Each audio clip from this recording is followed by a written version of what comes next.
in this. But I was doing the whole introduction, letting you guys know about all the stuff that's going on.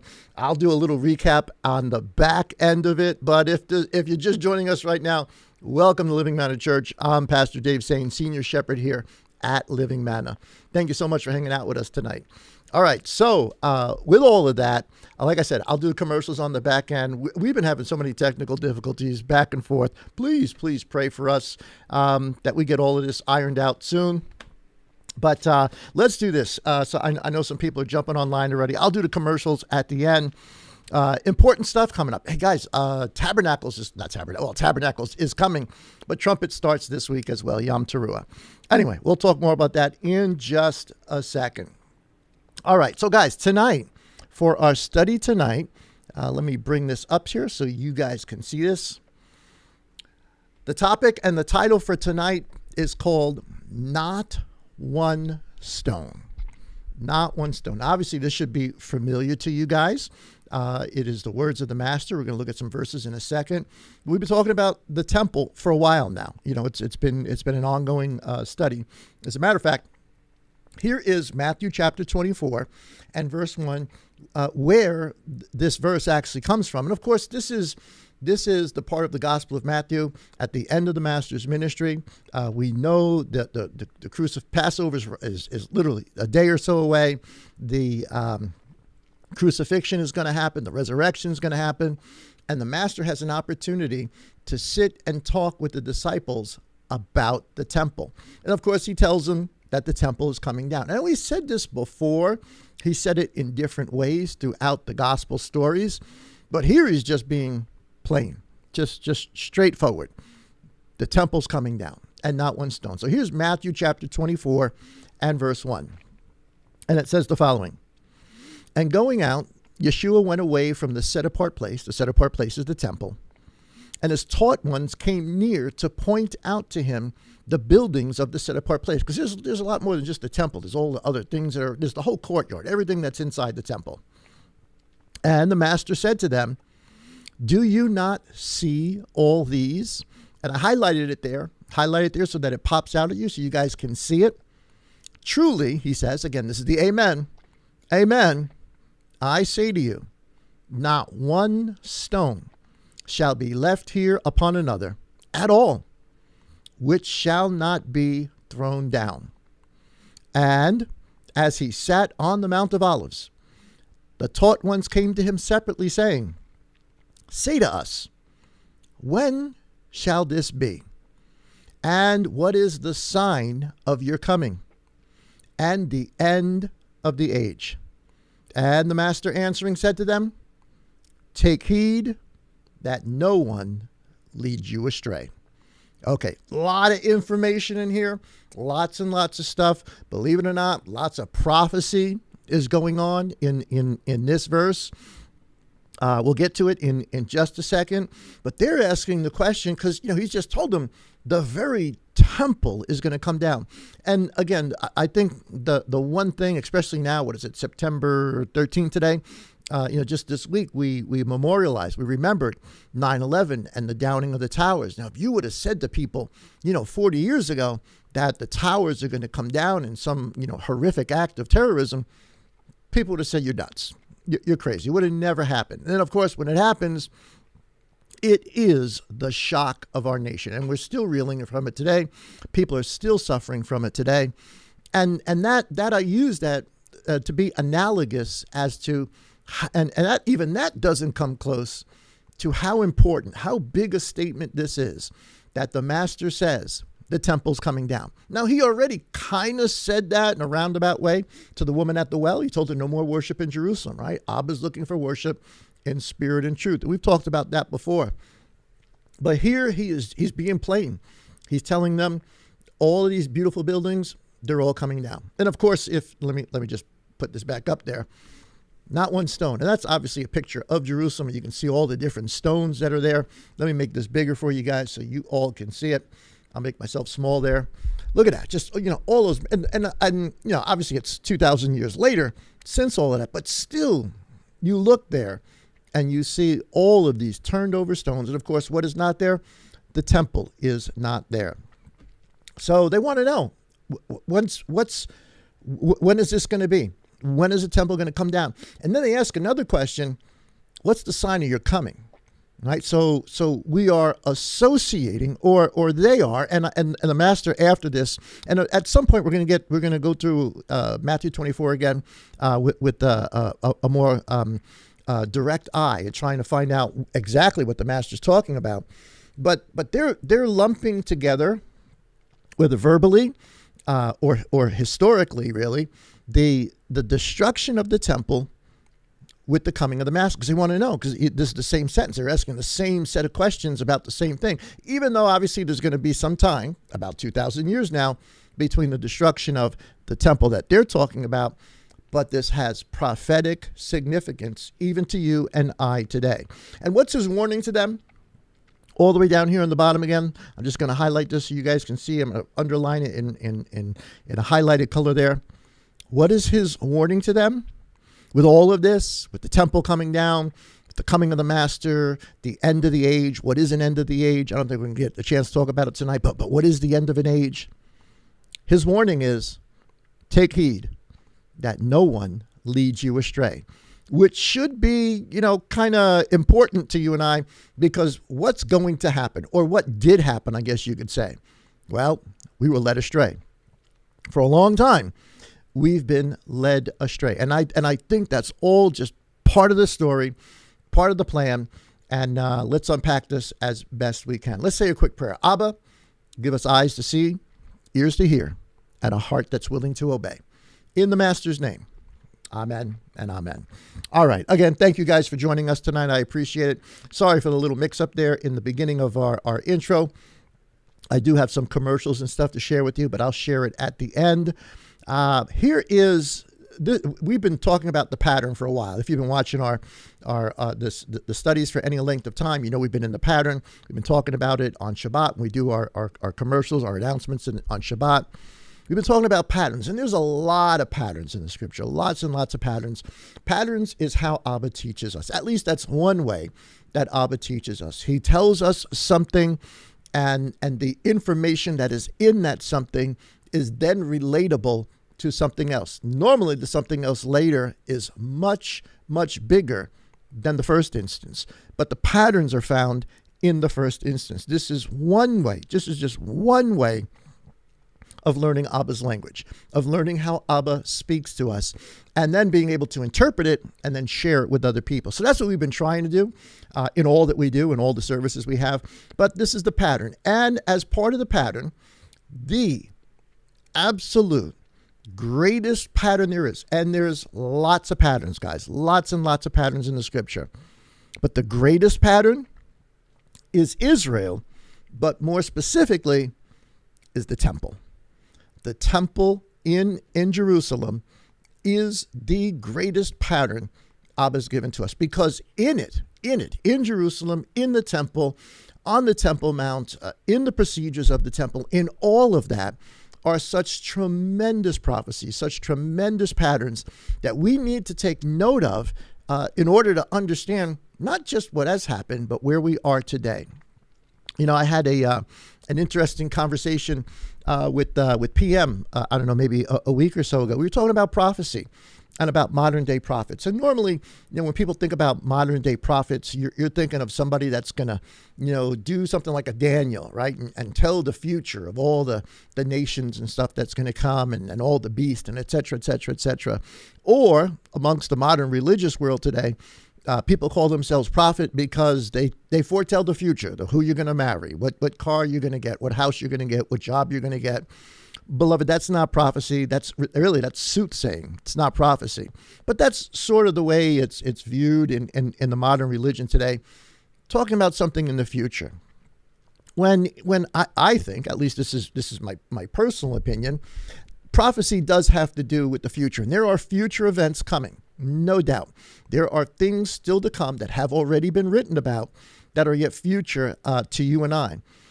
But while the prophets of old, like Daniel, like Isaiah, like Ezekiel, while they were telling us the future, and it absolutely, prophecy back then absolutely was the foretelling of at least part of it was the foretelling of what was going to come in the future, what Abba's plan was. Remember, he tells us the ending from the beginning, i.e., why patterns are so important.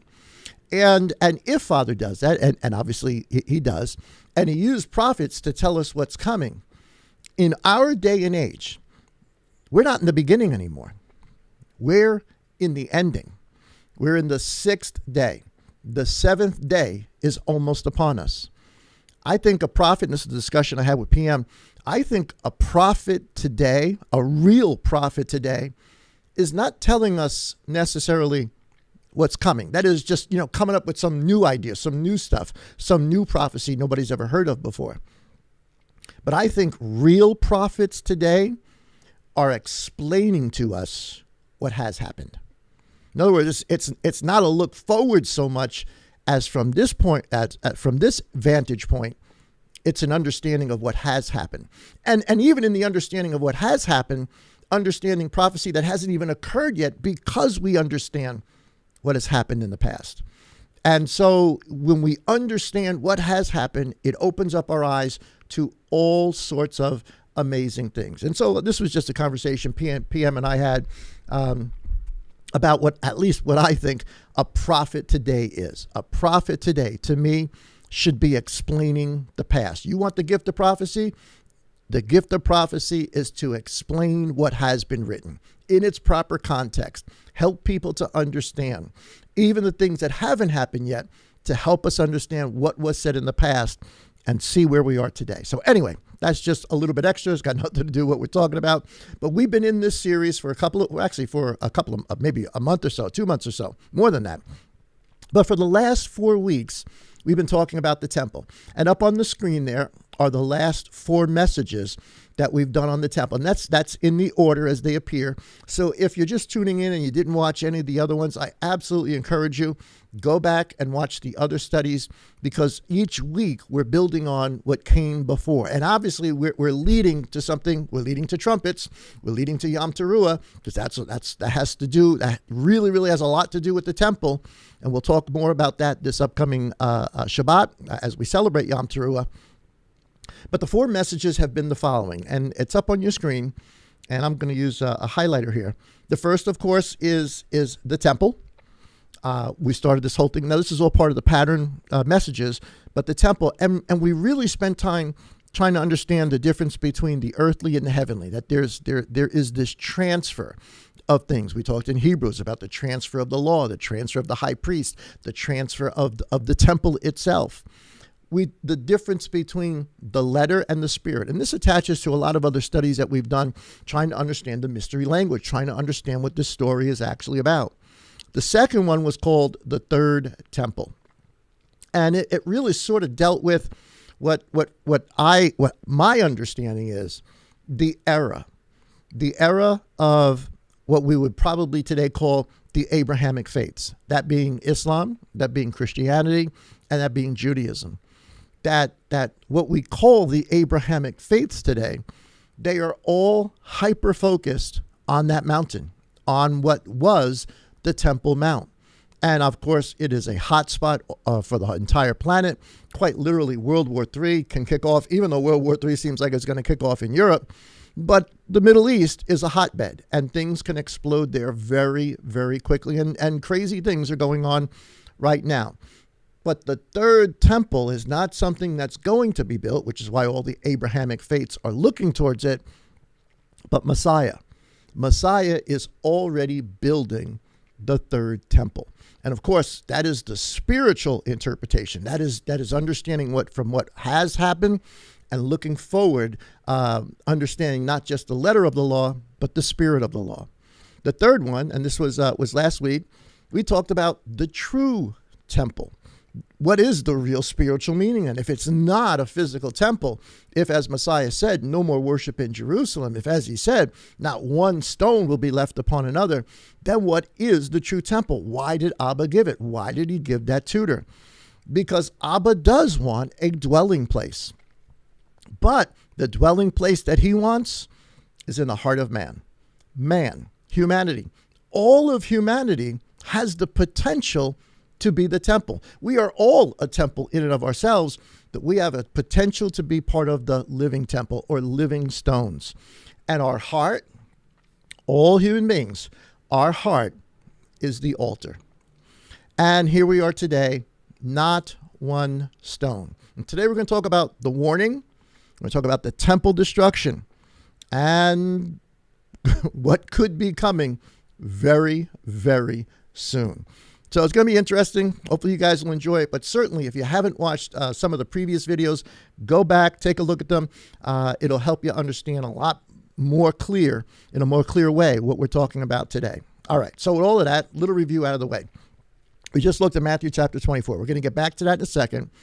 But the master explicitly tells them, not one stone will be left upon another. He explicitly tells them, this is connected to his coming, the end of the age, his coming, but his warning is, do not be deceived. So if the temple destruction coming, at least from Messiah's perspective, when he's talking to the disciples in Matthew 24, was a future event for them. Obviously for us, it's in the past. What are the patterns concerning the temple if we now know that we are the temple of Elohim? If it's not about a building, if it's not about the mount that's in Jerusalem today, if it's not about what Islam, Christianity, and Judaism seem to be, in conflict over, if it's not about that, then what is it about? And what is the patterns that we can learn from the temples that have already been here and gone? What are we supposed to learn from them? Now, actually, there's a whole lot to learn. And this is not really a study on the mechanics of how the temple worked. There's plenty of great teachers out there that can teach you that kind of stuff. And even that is prophetic. But I'm trying to look at this from a bigger perspective, certainly a prophetic perspective. But here is the gospel according to Mark, chapter 14 and verse 55. And let's see if we can pick up the pattern. It's going to be connected to last week's, but we're going to jump off from there. It says, and the chief priests and all the council were seeking witness against the master to put him to death. All right. So this is, they want him gone, right? He's been arrested. It says, and they were finding none, for many bore false witness against him, but their evidences did not agree. So you couldn't get, two people to say the same thing about him. And this is interesting. And some rose up and bore false witness against him, saying, we heard him saying, I shall destroy this dwelling place. And obviously they're talking about the temple, right? The temple that they're in. This is going on in the temple, the whole trial and everything. I shall destroy this dwelling place. And I put it out there in orange, made with hands. So we know he's talking about the building. So they got it. They heard him when he said that he would destroy this dwelling place that is made with hands. And within 3 days, I shall build another made without hands. Now, I know that, the witness we're getting here is that nobody could agree, but I think whoever came up with this statement, they got it. They were on the ball with this one, because this is what he said. He did say this temple in a sort of clouded, parabolic, spiritual way. This temple's coming down. He's telling the disciples that explicitly in Matthew chapter 24. This temple made with hands is coming down. But he also did say, in 3 days I shall build it up. And then it says in verse 59, and not even then did their witness agree. However, we already have another witness about this, and this comes from the Gospel of Yochanan, John, chapter 2 and verse 18. And it says, and the Yehudim answered and said to him, what sign do you show us, since you are doing these? Yeshua answered and said to them, destroy this dwelling place. So by dwelling place, they're standing in the temple. They assume he's talking about the temple. And in 3 days, I shall raise it. And of course, their response is, it took us 46 years to build, to refurbish, this dwelling place. And you're going to raise it up in 3 days. But here it explicitly tells us, it gives us that movement from the literal to the spiritual, from the letter of the law to really the spirit of the law. And he says, and I put it there in orange, but he spoke about the dwelling place of his body.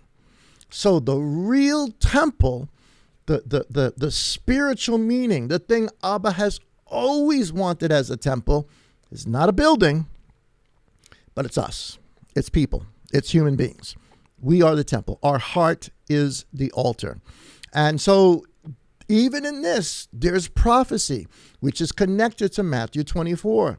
Destroy this dwelling that is made with hands. And he's going to destroy the dwelling made with hands. And within the 3 days, I shall build another without hands. And beloved, I'm telling you, whoever said that, whether they realize it or not, they were prophesying. They were prophesying. Okay, so here we go. The temple is the body. The body, the human body, not made with hands. Here's Acts chapter 17, just to give us a couple of references. Acts chapter 17, verse 23. It says, for passing through and observing the objects of your worship. So this is Saul when he's in Greece, he's in Athens. And of course, they've got all the, the different pantheon of gods that are all around. And he finds one particular statue to the unknown God, the unknown mighty one. And so he comments on it to the people in Greece. Of course, this ministry in Greece didn't go over too well, but that's another story for another day. It says, for passing through and observing the objects of your worship, I even found a slaughter place with this inscription, to the unknown mighty one, the unknown God. Not knowing then whom you worship, I make him known to you. So he's telling them, I'm going to tell you who the unknown God is. Yah, who made the world and all that is in it. This one being master of heaven and earth. So he's talking about the God of Israel as the creator of heaven and earth. We need to be real clear about that. He's not talking about some Greek God, some Greek concept. He's talking about the God of Abraham, Isaac, and Jacob. The God of Israel is master of heaven and earth. And look what he says here. Does not dwell in dwellings made with hands. So Saul got it. So of course Saul got it. He was way ahead of everybody else. He's way ahead of most of us. He got it. He understood what the master was saying.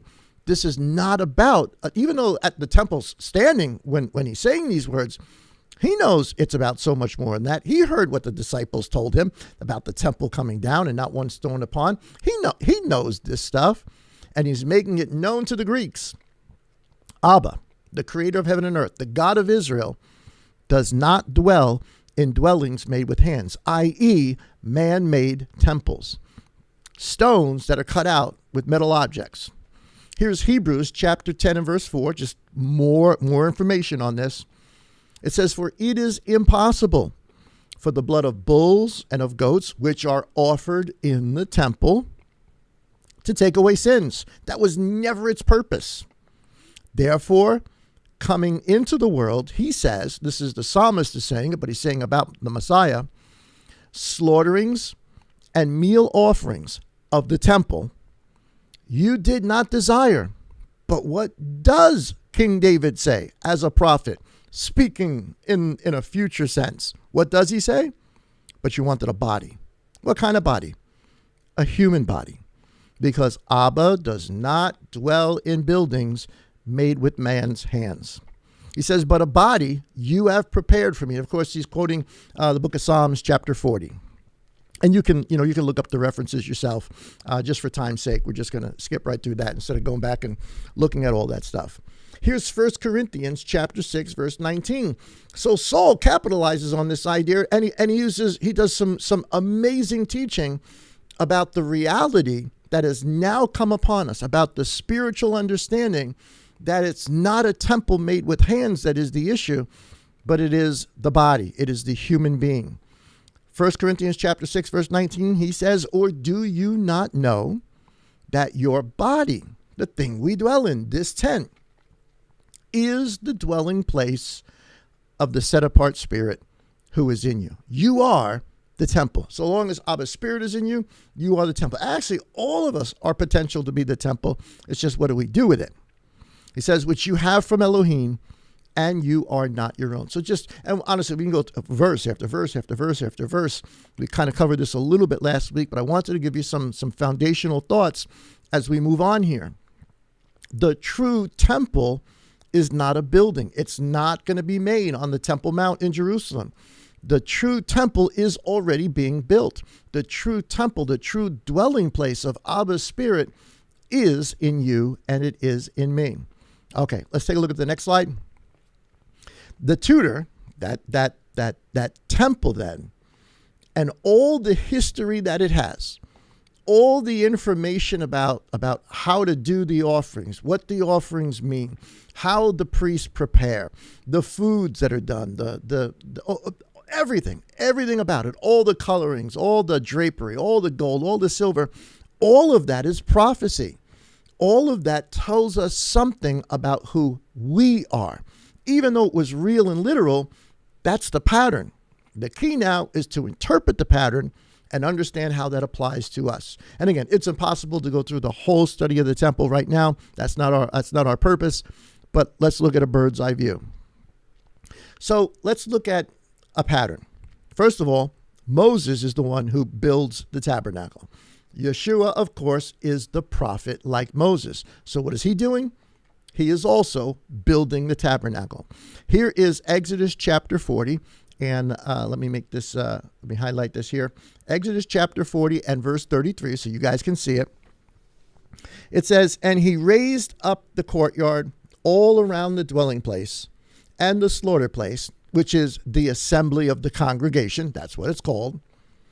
And placed the covering of the courtyard gate.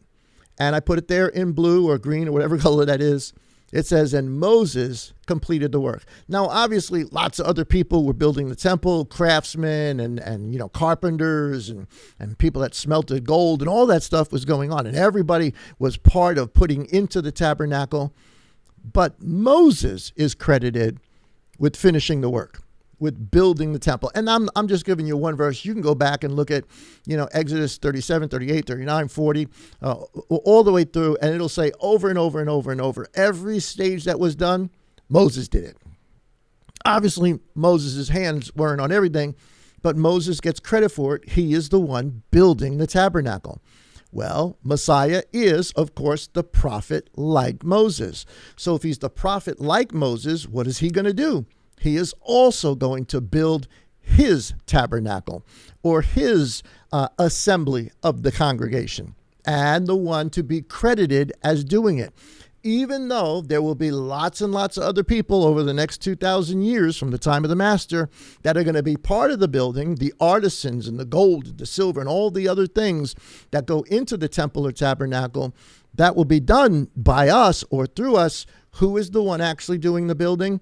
Messiah is. The Son is at this point.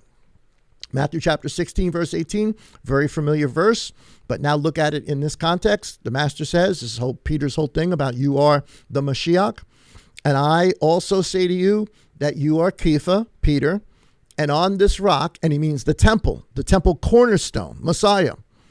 And on this rock, I, Messiah speaking about himself, I the Master, I Yeshua, shall build my assembly. Like who?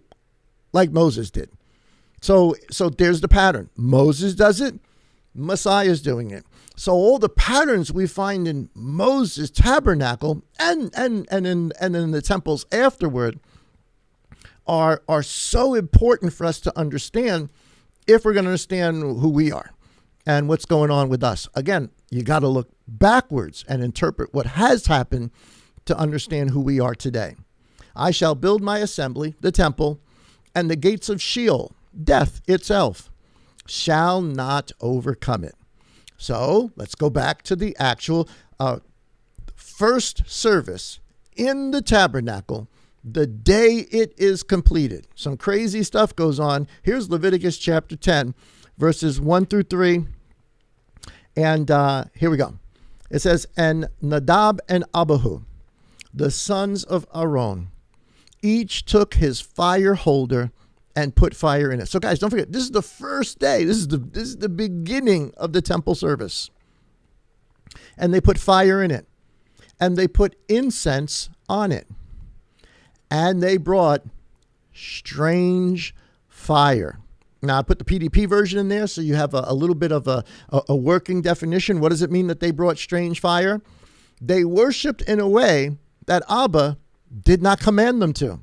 Did not. Now, if you read, the chapters before, from Exodus and all the way into Leviticus 7, 8, and 9, you'll see Abba is very, very specific. Do this in particular.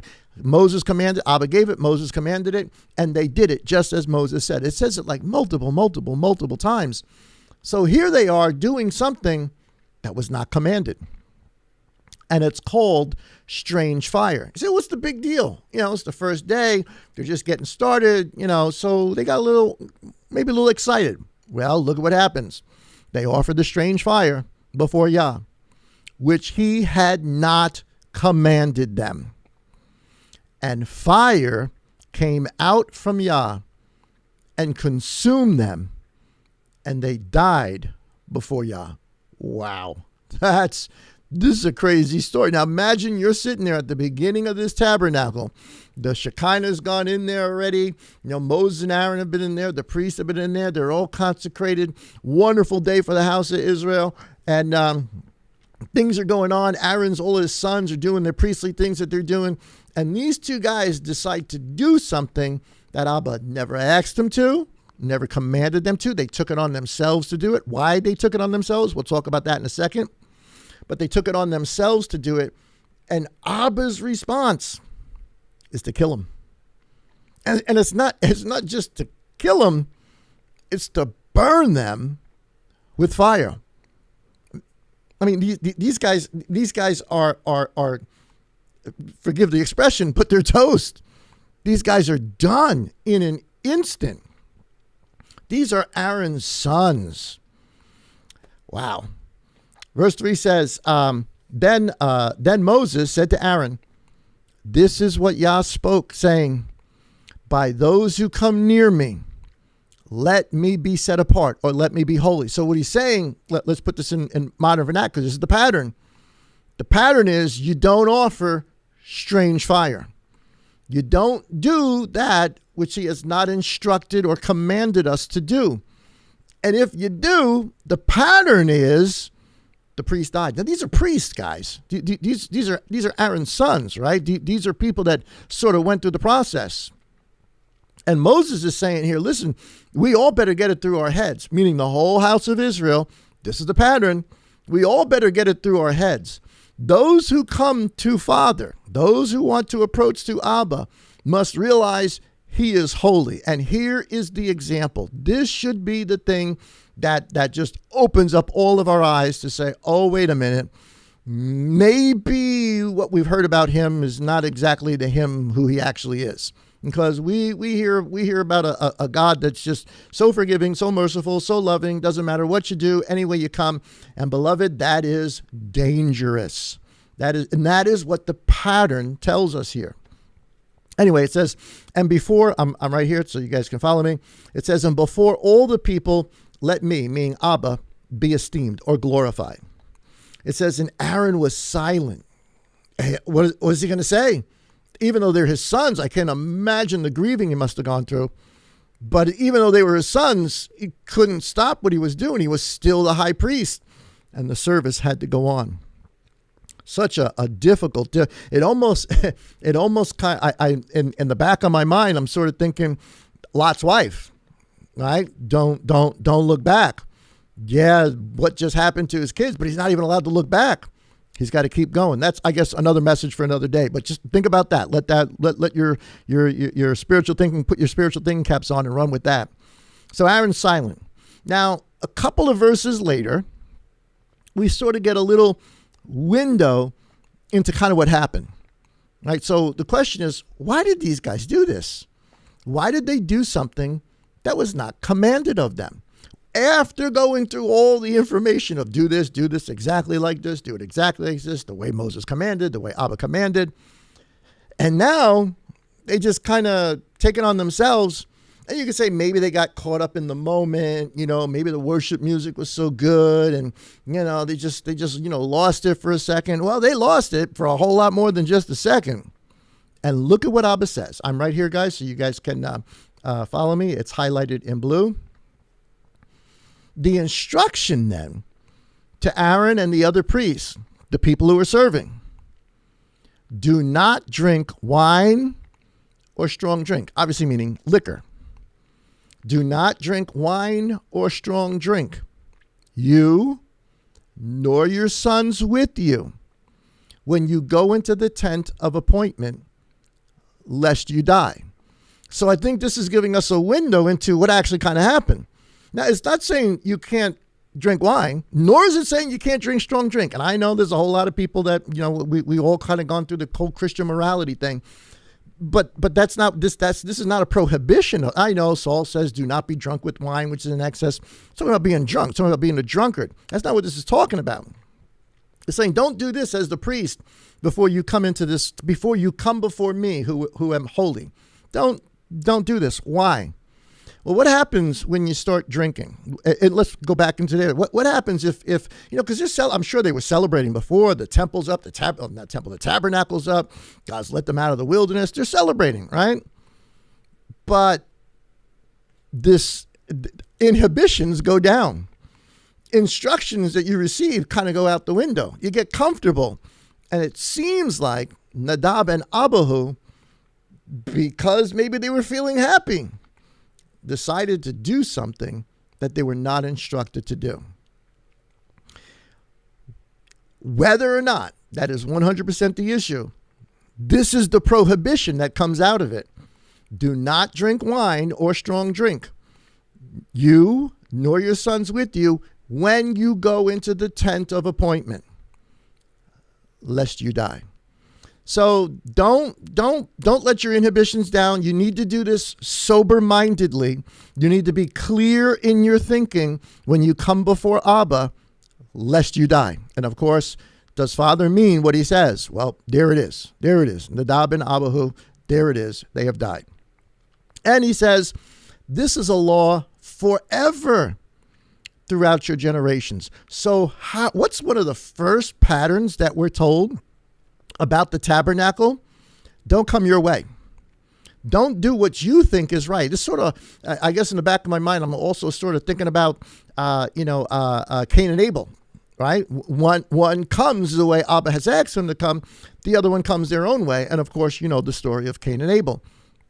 Well, here it is in a little bit different version of it, but I think along the same lines. Here's Nadab and Abihu, and they've done something that wasn't commanded, wasn't instructed. They took it upon themselves to worship Father their way, and they paid an ultimate price for it. And a law forever throughout your generations. Let me put it this way. The law of the temple, the law of the tabernacle, of which you are the temple. You are the tabernacle. So we ought to really take a close look at this and try to understand it for what it really says. A law forever throughout your generations, because this is what happens when your inhibitions go down.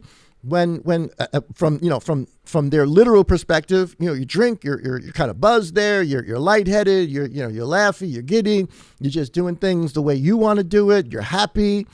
And what happens is he tells them, this is a law forever, don't do this lest you die, so as to make a distinction between the set apart and the profane. Because here's the problem. When we don't make the distinction between what is profane and what is clean, what is holy, then we're in trouble. And that's what he's telling me. He's telling me, you guys, of all people, need to make that distinction. You need to make it clear to everybody else. He says, so make a distinction between the set apart and the profane, and between the unclean and the clean, and to teach the children of Israel all the laws which Yah has spoken to them by the hand of Moses. So here's the instruction then for the tabernacle. Don't be drunken with wine, which is in excess. Don't do things the way you want to. Don't get all happy and giddy and just think you can come to Abba and worship him, even in the temple or tabernacle, any way you choose. Because you confuse what is clean and what is unclean, what is clean and what is profane. So how you approach Abba is important. In the tabernacle, how we approach him is important. There is a way already prescribed for us to approach. John chapter 10 and verse 1. The master says, "Truly, truly, I say to you, he who does not enter through the door into the sheepfold, but climbs up another way, that one is a thief and a robber." And I put there in the yellow PDP version so you can make the connection. That's strange fire. You try to come a different way than Abba has explicitly instructed us to come, then you're offering strange fire. You get giddy, you think it's all about, it's feelings and I feel good and God is love and et cetera, et cetera. You got to be careful. You got to be careful because you could be offering or get involved in strange fire. This is the testimony or the pattern given to us in the initial tabernacle, the first day of the tabernacle. We get this information about alcohol and them going into the tabernacle and holy and unholy and yada, yada, yada, yada, yada. All right. Keep that in the back of your mind because this is going to become really, really important in just a couple of minutes. So the idea that there are many ways to get to God. And how many times have you heard this from people? I'm talking people that say they're Christian, whether it's politicians or movie stars or actors or musicians or just preachers and teachers that'll tell you, well, there's a whole bunch of different ways to get to God. All sorts of religions will tell you there's all sorts of ways to get to God. Beloved, that's strange fire. That's strange fire. And we need to be really, really careful. The way is narrow and it's difficult. So, many, many different ways to get to Abba. No, there's not. There just isn't. And I know that's not politically correct. That's not going to sit well with a lot of people, but that's the truth. There is one way that is begun to be given to us in the sun, the moon, and the stars, in the zodiac, in the Mazzaroth. We went over the whole in the beginning series. We're going to get back to that in just a little bit in a couple of weeks from now. But the zodiac, the way, and somebody asked me about that word, the word zodi from zodiac. One of its original root words is the Hebrew word zodi in your Strong's Concordance 5475, and it means the path, the circle, the secret counsel, the secret or intimate conversation. It's referring to the zodiac is the counsel. It is the circular motion of the sun through the 12 constellations, the 12 constellations that tell us the story, starting with the woman who has the seed in her hand, in one hand, and the branch in her other, all the way to Leo, the lion of the tribe of Judah, who will come and be king. The story of the sun is written in the zodiac, not the way the zodiac is presented today, because what's happened with the zodiac today, well, we've made strange fire out of it. It's been twisted and turned and bent and to mean so many other things. But when you go back to its original Hebrew or even its Aramaic meanings, all of a sudden the story it's the gospel story. That was the way. The heavens declared the glory of Elohim. They declare the way from springtime to fall, the way from Passover to tabernacles is written in the stars.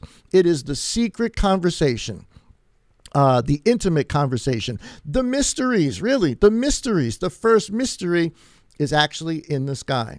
The temple then becomes an earthly representation, as well as all of the house of Israel camped around it, the 12 tribes, and the circle through the 12 tribes as they all approach Abba is the narrow way, one gate to get into the tabernacle from Passover to tabernacles. What happens on the earth in the tabernacle and later on in Jerusalem is an earthly model of the way that is put in the heavens. Now it is here on the earth as an example. And of course, the ultimate manifestation of all of this is that everything that's written in the sky, everything that's given to us in the way and the pattern of the tabernacle is about the coming Son, is about the coming Mashiach, is about the coming high priest, because he's the way. Here's John chapter 14, verse 6. I know it's familiar to you guys, but it's worth saying. And the master said, I am the way. I am Passover to tabernacles. I am the groom, the sacrifice, all the way to the husband and the wedding. And the truth, he is the meaning of the Torah and the way written in the stars. and the life. He is the giver of eternal life for the people of the way. One way. Any other way is strange fire. Any other way, if you're not sober enough in your thinking to really iron this out, to really take a look at this, critically think about what is being written to us and said to us, or instead just, any willy-nilly way, just, faith as we define it today, beloved, that's strange fire. And no one comes to the Father any other way. You're a thief and a robber, except through him that is the Messiah. Here's Acts chapter 24, verse 14. See how serious this concept and idea is of one way. This is the apostles, Paul, Shaul, his testimony. It says, and this I confess, he's talking before the council, and this I confess, that according to the way. Of course, this is what the believers were called, the people of the way into the tabernacle, the way given to us in the stars, the way of the Son, who is the high priest, whom we cannot approach the Father without a high priest.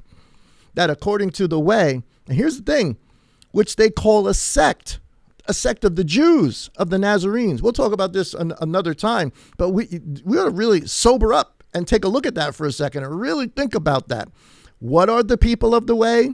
They are called a sect of the Nazarenes, or the branches, a sect of Judaism. That's what they were known of as in the first century. And look at what Saul says about being in the way. This is what it meant to be in the way. So I worship the Elohim of my fathers, of Abraham, Isaac, Jacob, David, Joseph, etc., etc., etc.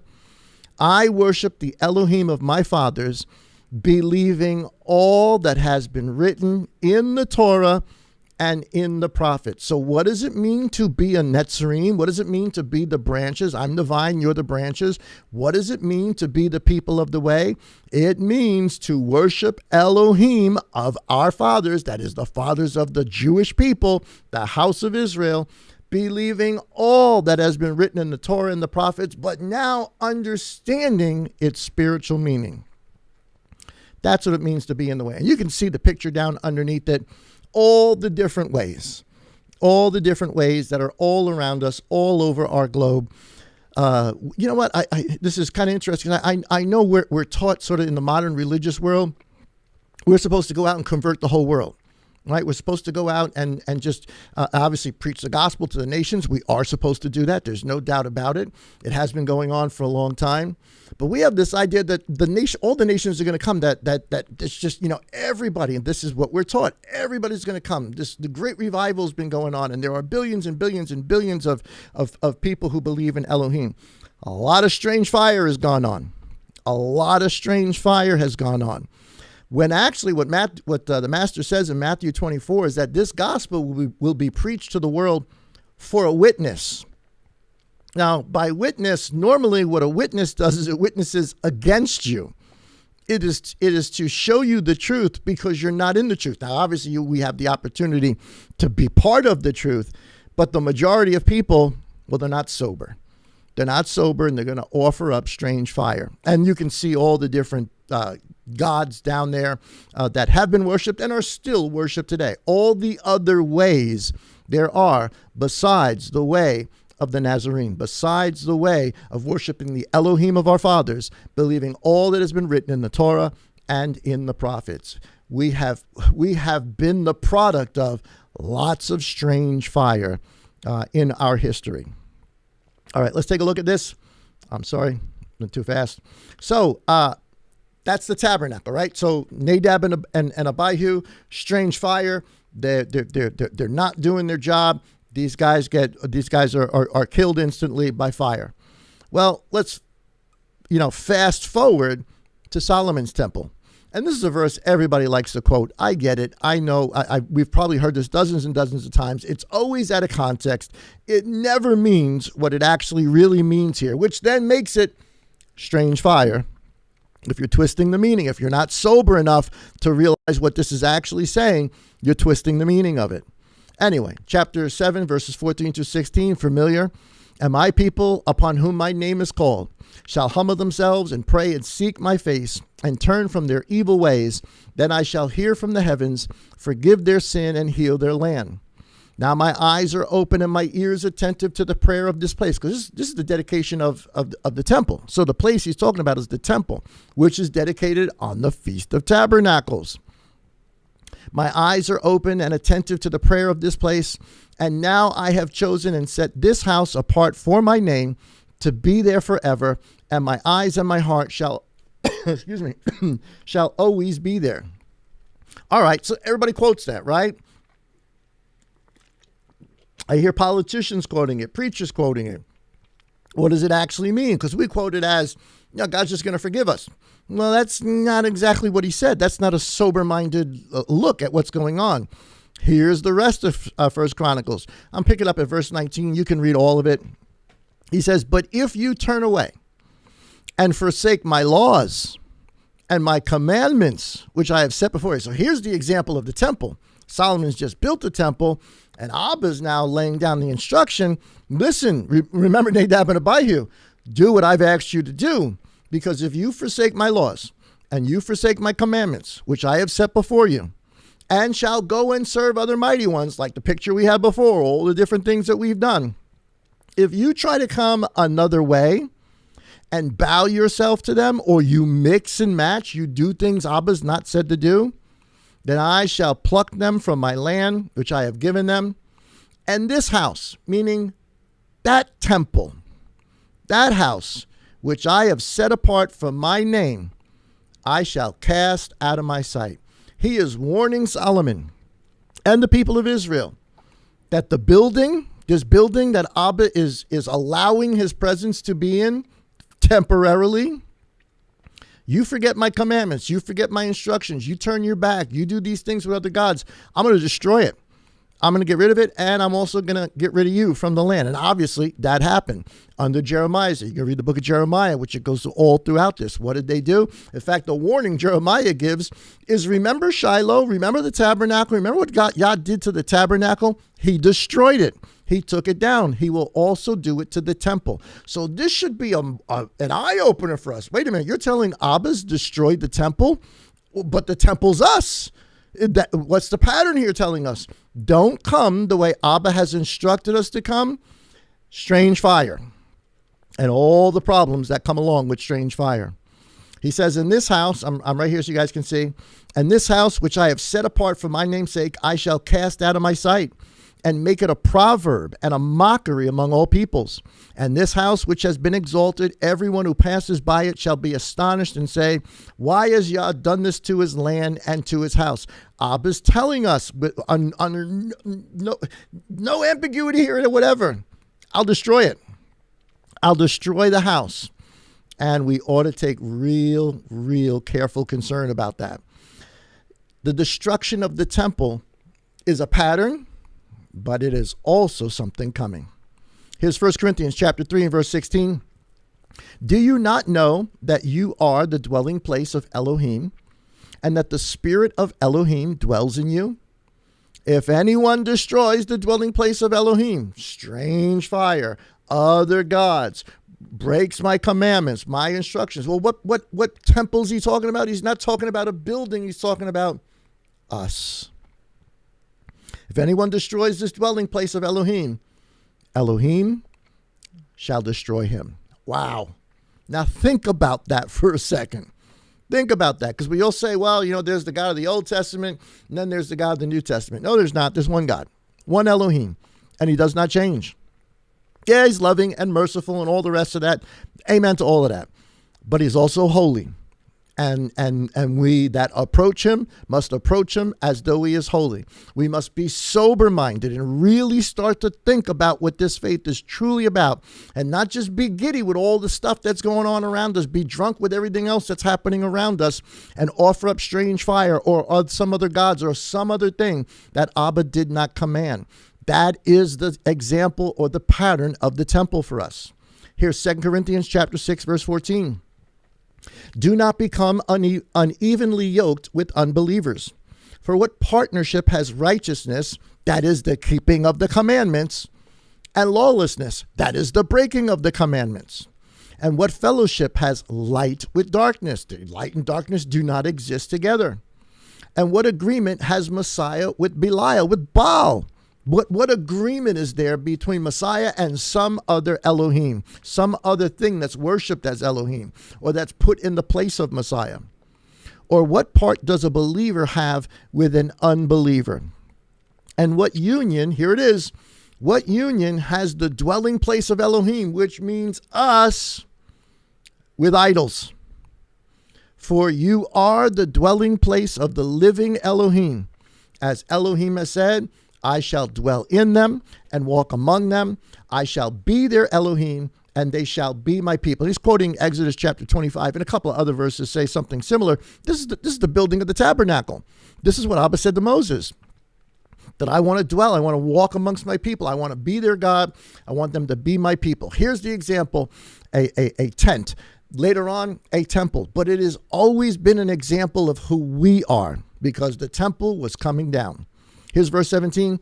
Therefore, what are we supposed to do? Because it's not like we weren't all part of this. We were all part of this. All of us were part of this. All of us did these things. Or else he would not say, therefore, come out from among them. He took them out of Egypt. He's taken us out of where we are, Babylon today. So we are all infected and affected. We are all drunk within ourselves. We are all part of multiple gods and multiple traditions and multiple feast days that we've grown up in our culture. But at some point, we must become sober-minded. We must look at this with a critical eye and start to understand what this thing is really about. Take our faith seriously, not just show up, once a week, not just, hang out for 15 minutes on a Bible study and then, just, go do whatever we're going to do. If we're talking about eternity here, we need to invest a lot more than just 15 minutes a week on a study or doing a 5-minute devotion or something like that. We need to put time and effort into this. We need to be sober-minded about what this thing is really about. So he says, therefore, come out from among them and be separate, says Yah, and do not touch what is unclean.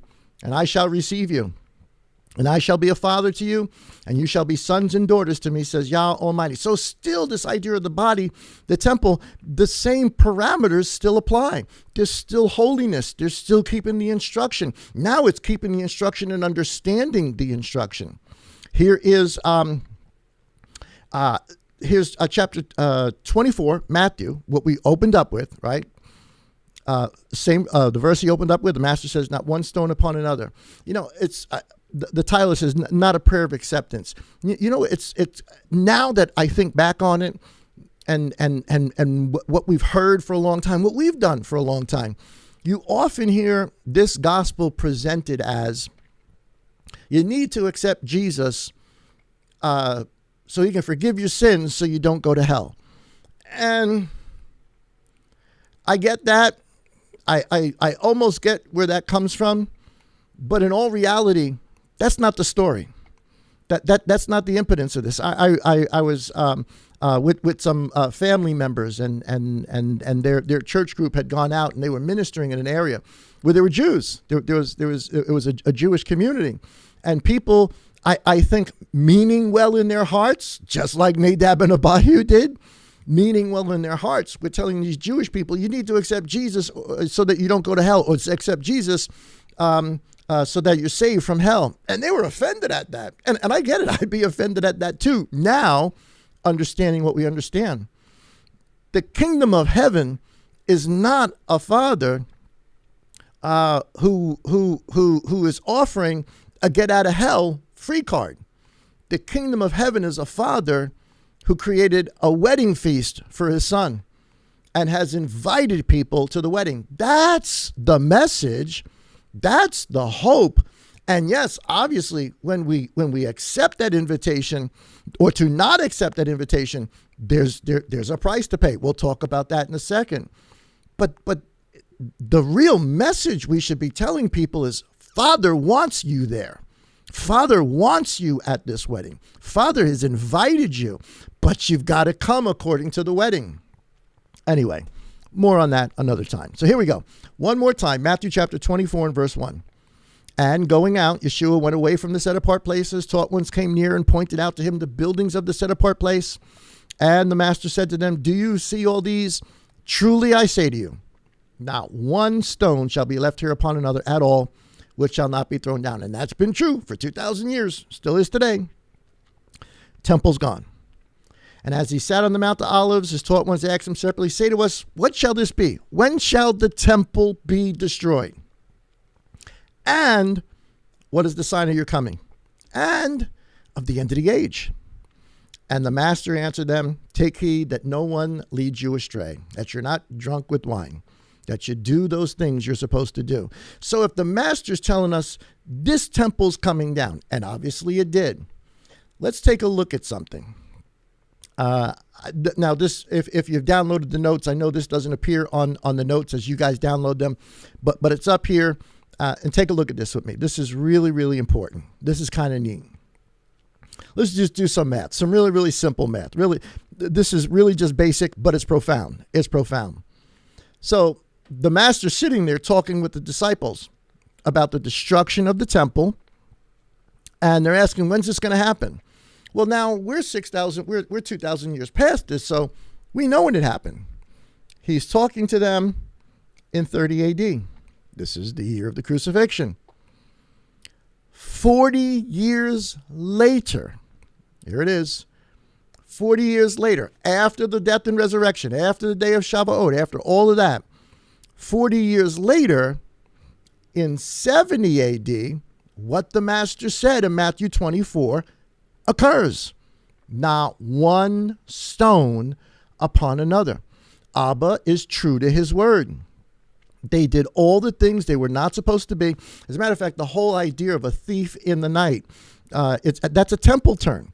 The idea was that for a thief in the night, the high priest would come in the middle of the night to see if the priest had the fire, the light burning on the altar. It was their job over the evening hours when the temple shut down to keep that fire burning. It was never supposed to go out. But some priest would get tired or drunk.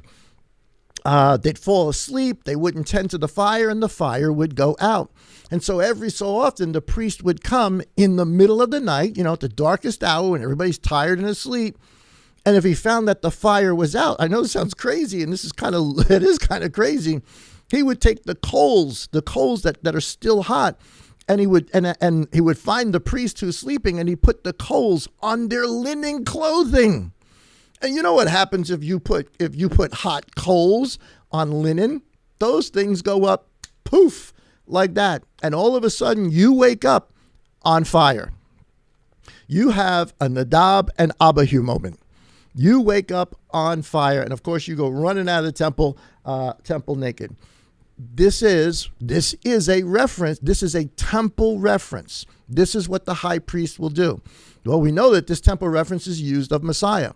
But here on our math, it's 40 years and then 70 AD, not one stone is left upon another. Now, here's something to think about, guys. This is sobering. This should sober you up. If in 30 AD, the resurrection occurs, day of Shavuot, the giving of the Spirit, it's not 40 years later to the destruction of the temple, because the master, or the guy who witnessed or tried to witness about the master, told us that he said, destroy this temple made with hands, and I will raise it up, another temple made without hands, within 3 days. Well, not 40 years later, but 40 jubilees later. Mathematically works out to about, actually exactly, but to about, if the math is all even, to about the year 2030.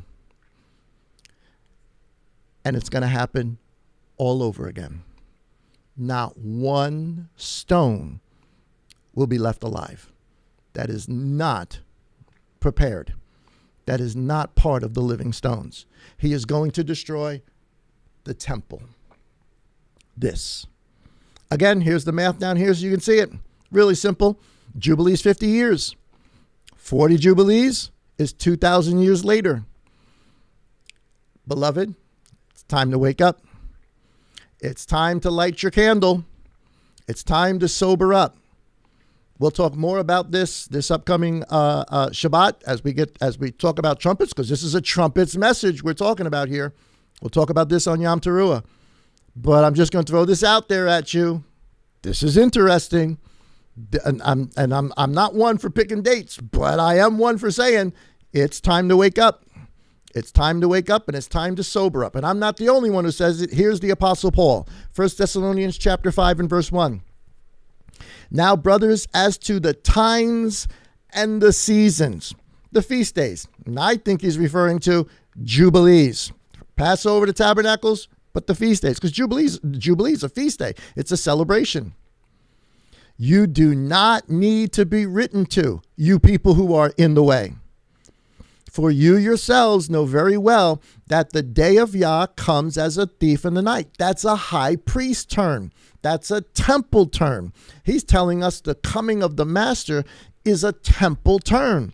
He's coming back to his temple, just like the high priest came back to find out if the light was lit. And if it wasn't lit, fire comes down. This is going to happen again. For when they say peace and safety, these are words right out of the book of Jeremiah, when they were saying, we've got the temple, we accepted so-and-so, and we're good, and it's all about grace and love and mercy, and everything's good, and you're drunk with it. You're drunk with it. Then sudden destruction comes upon them, as labor pains upon a pregnant woman, and they shall not escape. But you, brothers, are not in darkness. Your light is burning, i.e., the 10 virgins. We'll talk about that Saturday. Your light is burning so that this day will not overtake you as a thief. The high priest will not come and find you sleeping or offering up strange fires, some other thing that we're not supposed to offer up, or worshiping some other gods we're not supposed to be worshiping, or doing things we shouldn't be doing. So that this day should not overtake you as a thief, for you are all sons of the light. Again, i.e., 10 virgins. We'll talk about that later. And sons of the day. We are not of the night, nor of the darkness. So then, we should not sleep. We shouldn't be the unfaithful priests, as others do. But we should watch and be, here it is. Here is Leviticus 10. Here's the story of Nadab and Abihu. We should watch and be sober, not impaired. For those who sleep at night, and those who get drunk at night, i.e., Nadab and Abihu. So the story of the first pattern of the tabernacle absolutely is relevant to who we are as the tabernacle, the temple that Messiah is building today. Here's 2 Peter chapter 3 and verse 10. Look at how the day of Yah is described. But the day of Yah shall come as a thief in the night. Again, a temple term, in which the heavens shall pass away with great noise, and the elements shall melt with fervent and intense heat, just like the high priest cotton garment. And the earth and the works that are in it shall be burnt up. All of the temples, all of the tabernacles, all of it, all the stuff, everybody will be burnt up. Seeing all these things are to be destroyed in this way, what kind of people ought you to be in holy behavior and reverence, which is what we were told in Leviticus 10. This is the pattern of the temple, the pattern of the tabernacle. And beloved, we are 40 Jubilees from the resurrection. Not one stone will be left upon another when the Messiah comes as high priest, as a thief in the night. That's Abba's word for you guys for this evening. I hope that you guys enjoyed that study. More to say on it. Got lots more information I want to share with you guys.